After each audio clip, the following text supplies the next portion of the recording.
26 फरवरी महाकुंभ का आखिरी दिन है, लेकिन सियासत अभी भी इसी के इर्द गिर्द घूम रही है। विपक्षी पार्टियों का कहना है कि फेलियर की हुआ है। अगर महाकुंभ की बात करें, लोगों की मौत हुई है, और उनका कहना है कि महाकुंभ को जिस तरीके से बेचा गया था वो सब बातें गलत थी। सुरेंद्र जैन जी के पास मैं आई हूँ। सुरेंद्र जी, आपसे जानना चाहूंगी, वीएचपी की तरफ से क्या आपको लगता है कि जिस तरीके से बयानबाजी विपक्षी पार्टियां कर रही हैं, सबसे पहले उन्होंने बोला कि 144 ईयर्स के बाद तो आया ही नहीं है, उसके बाद उन्होंने लगातार बयानबाजियां करी हैं, क्या आपको लगता है कि कहीं ना कहीं सनातन पे अभी भी उंगली उठाई जा रही है? 144 साल के बाद यह मुहूर्त आया है, ये सभी आध्यात्मिक संत और बाकी लोग कह रहे हैं। किसी राजनेता को इसके बारे में बोलने का अधिकार नहीं है। नंबर 2, इस आयोजन से संपूर्ण विश्व अचंभित है। 62 करोड़ से अधिक लोग जा चुके हैं, अभी 2 दिन बाकी हैं। लोग आ रहे हैं, सब तरह की तकलीफें उठाकर आ रहे हैं और स्नान करके जा रहे हैं, और पूरा देश आया है। पहले कुंभ में केवल बुजुर्ग लोग, महिलाएं, गांव के लोग और साधु संत जाते थे। आज कश्मीर से लेकर कन्याकुमारी तक, गुवाहाटी से लेकर गुजरात तक संपूर्ण देश उपस्थित है। हिंदी नहीं समझते, नहीं बोलते, और फिर भी वहां जाकर आनंदित हो रहे हैं। ऐसा अनुभव हमको नहीं आया। यह हिंदुओं के लिए गौरव का पल है, हिंदू के इतिहास में स्वर्णिम पृष्ठों में लिखा जाने वाला पल है, और मुझे लगता है सबको आनंदित होना चाहिए। हां, जो हिंदू को विभाजन करना चाहते थे, कहीं पीडीए के आधार पर, कहीं जाति के आधार पर, वो जरूर दुखी हो रहे हैं, क्योंकि उनकी राजनीति विफल होती हुई दिख रही है। बौखलाहट में कुछ भी बोल रहे हैं, और मैं समझता हूं उनको सन्निपात हो गया है। आज कुछ बोल रहे हैं, कल कुछ बोलते हैं।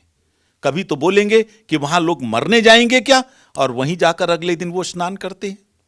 पहले कहते हैं गंगा का पानी इतना प्रदूषित हो गया है कि उसको स्पर्श भी नहीं किया जा सकता, और वो अगले दिन जाकर वहां आचमन करते हुए दिखाई देते हैं। आप अखिलेश यादव की बात कर रहे हैं। और भी कई लोग हैं। ये समस्त सेकुलर बिरादरी जो एक माफिया की तरह काम कर रही थी, आज ये सब लोग यही कर रहे हैं। क्या कांग्रेस के लोग नहीं जा रहे? मैं सबके नाम लेकर उन सबको महत्व नहीं देना चाहूंगा। और जो बयान दे रहे हैं, खड़गे जी ने दिया था ना, अगले ही पल उन्होंने माफी मांगी। इसलिए अवसर है, अभी 2 दिन बचे हैं। इन सब राजनेताओं से जिन्होंने कुंभ को अपमानित किया है, हिंदू आस्थाओं को अपमानित किया है, आखिरी मौका है। माफी मांगो अपने पापों के लिए, वरना हिंदू तुम्हें क्षमा नहीं करेगा। अब हिंदुत्व देश की राजनीति के केंद्र में आ गया है। इसकी उपेक्षा या इसका अपमान करके कोई राजनीति नहीं कर सकता। आपने जो बातें बोली, अखिलेश यादव भी गए थे, उन्होंने पहले सवाल भी उठाया था, तो क्या आपको ऐसा लगता है कि विपक्षी पार्टियां एकजुट होकर कुंभ पर और कुंभ के माध्यम से सनातन पे इस समय उंगली उठाना चाह रही हैं? और आपने बोला कि एक माफिया सा बन गया है, तो क्या विपक्षी पार्टियों को आप माफिया के तौर पर देखते हैं? निश्चित तौर पर वो माफिया की तरह ही काम कर रहे हैं। जब भी देश के लिए गौरव के क्षण होंगे, इन सब की बौखलाहट दिखाई देती है। राम जन्मभूमि मंदिर का निर्माण, 60 करोड़ से अधिक लोगों ने मंदिर के लिए, निर्माण के लिए योगदान दिया था। आप कैसे अपमानित कर सकते हैं? 500 साल हिंदू समाज लड़ा, देश लड़ा उसके लिए, आप कैसे अपमानित कर सकते हैं? आपने मंदिर निर्माण को रोकने की ही कोशिश नहीं की, आपने कार सेवकों पर गोलियां ही नहीं चलाई, आपने राम सेवकों को गोधरा में जिंदा ही नहीं जलाया, मंदिर को रोकने का भी प्रयास किया। वो भी गौरव के क्षण थे जिनको आपने मलिन किया था, मिलकर किया था। एक माफिया की तरह काम कर रहे थे, और आज फिर कर रहे हो। मुझे लगता है ये गलती देश क्षमा करने के मूड में नहीं है। अब बिहार पर आते हैं। बिहार में प्रधानमंत्री नरेंद्र मोदी पहुंचे हुए हैं। कहीं ना कहीं तेजस्वी यादव जो हैं वो सवाल उठा रहे हैं और कह रहे हैं कि प्रधानमंत्री अब बिहार को क्या देंगे। देखिए, चुनाव आने वाले हैं, भारतीय जनता पार्टी भी पूरा जोर लगा रही है, विपक्षी पार्टियां जो हैं वो भी पूरा जोर लगा रही हैं। क्या आपको लगता है कि बिहार की राजनीति में एक बार फिर से हम देखेंगे भारतीय जनता पार्टी का परचम लहराते हुए?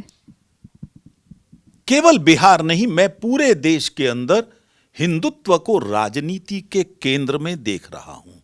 तुष्टीकरण की राजनीति, विभाजन की राजनीति अब विदा हो चुकी है। उसका परिणाम बिहार में भी दिखाई देगा। तेजस्वी यादव के जिस तरीके से बयान आ रहे हैं उनके ऊपर आपको क्या लगता है? क्या बौखलाहट है? क्या आपको लगता है कि वो घबरा गए हैं? जैसे आपने बोला कि इस समय केंद्र के अंदर जो राजनीति हमें देखने को मिल रही है और कहीं ना कहीं सनातन जो है वो सेंटर स्टेज ले चुका है, तो क्या आप लोगों को लगता है कि जो तुष्टीकरण करना चाहते हैं वो पार्टियां और वो नेता घबरा गए हैं? तेजस्वी यादव ने कोई मौका नहीं छोड़ा हिंदू को विभाजित करने का। और दुर्भाग्य देखिए, ये राजनीतिक पवित्रता की बात करते हैं। अभी 2 दिन पहले भ्रष्टाचार की बात की।